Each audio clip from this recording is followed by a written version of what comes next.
À chaque fois qu'un avion s'envole, son voyage dépend d'un système, invisible et pourtant vital.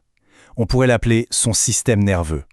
Aujourd'hui, on va plonger au cœur de ce système et rencontrer ceux qui le construisent, les monteurs-câbleurs en aéronautique. C'est un métier de très haute précision et on va voir à quel point il est crucial pour la sécurité de tous. Et pour cette exploration, on ne va pas se baser sur des suppositions, non. On va s'appuyer sur la source officielle, le référentiel emploi, activité, compétences, édité par le ministère du Travail. C'est en quelque sorte la carte d'identité officielle du métier, celle qui nous dit tout sur ses enjeux et ses réalités. Pour bien saisir de quoi on parle, rien de mieux qu'une bonne analogie. Imaginez l'avion comme un corps vivant. Eh bien, son gigantesque réseau de câbles électriques, ce serait son système nerveux. C'est lui qui fait circuler toutes les informations, qui transmet chaque ordre, chaque commande vitale. Mais alors, à quoi ça ressemble ce fameux système nerveux ? Il faut s'imaginer une complexité absolument folle, cachée juste derrière les parois de la cabine, complètement invisible pour les passagers. C'est tout un monde qui s'active en coulisses. Et quand je dis complexité, le mot est faible.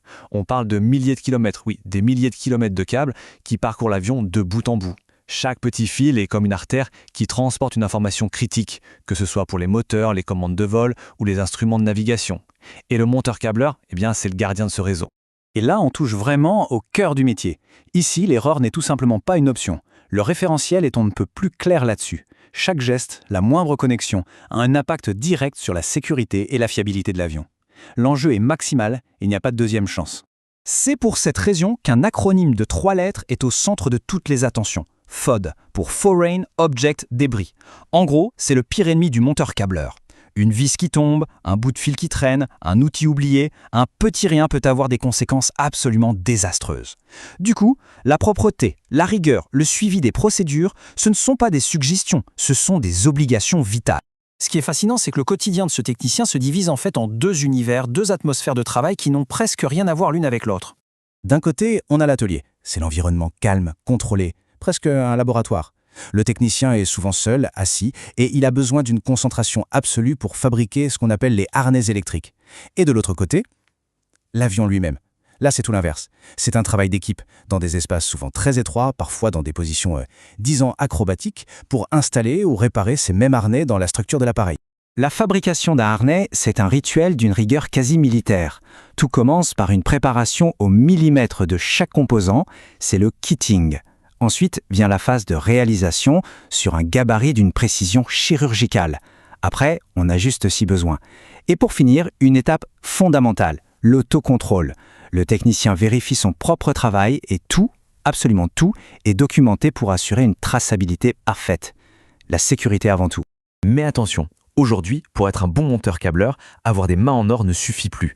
D'autres compétences, qu'on pourrait qualifier de transversales, sont devenues tout aussi importantes.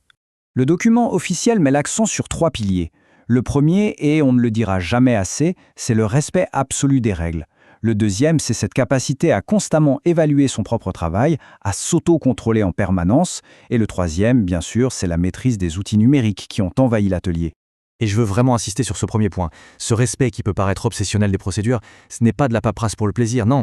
C'est la première et la plus efficace des lignes de défense contre le fameux risque de FOD. C'est la garantie de la sécurité en vol. C'est aussi simple que ça. Bien sûr, comme beaucoup de métiers très techniques, celui-ci est en pleine mutation. La technologie vient bousculer le quotidien, mais, et c'est ça qui est intéressant, elle ne remplace pas le savoir-faire fondamental. On en a une preuve très concrète avec la révision du titre professionnel en 2023. Avant, on avait 3 activités bien distinctes, aujourd'hui on est passé à 2. L'activité de modification n'a pas disparu, non, elle a été intelligemment intégrée aux 2 autres. C'est une simplification qui colle beaucoup mieux à la réalité du travail sur le terrain. Et concrètement, qu'est-ce qui change ? Eh bien, les fiches de travail papier disparaissent au profit des tablettes. Les outils deviennent connectés et intelligents. Les matériaux aussi évoluent. On intègre de plus en plus de fibres optiques. Et les connecteurs, eux, sont en matériaux composites. C'est génial, c'est plus léger. Mais il y a un revers. C'est aussi beaucoup plus fragile. Ça demande encore plus de doigté. Mais voilà la conclusion la plus importante du rapport. Malgré tous ces outils flambant neufs, malgré ces nouveaux matériaux, les fondamentaux du métier, eux, ne bougent pas d'un iota.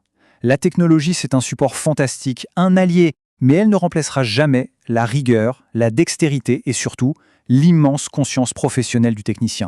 Au final, on le voit bien, le métier de monteur-câbleur est un mélange vraiment unique. C'est d'un côté un artisanat, un savoir-faire manuel presque ancestral, et de l'autre, des compétences à la pointe de la technologie. Mais tout ça est lié par un fil rouge qui ne casse jamais. Une exigence de sécurité absolue, à chaque instant. Finalement, il n'y a pas de meilleure conclusion que cette phrase tirée mot pour mot du référentiel. Elle résume tout. C'est un rappel puissant que derrière toute la complexité d'un avion, derrière la technologie, il y a des femmes et des hommes. Et c'est leur précision, leur concentration, leur engagement qui, en dernier ressort, sont les vrais gardiens de la sécurité de chaque vol.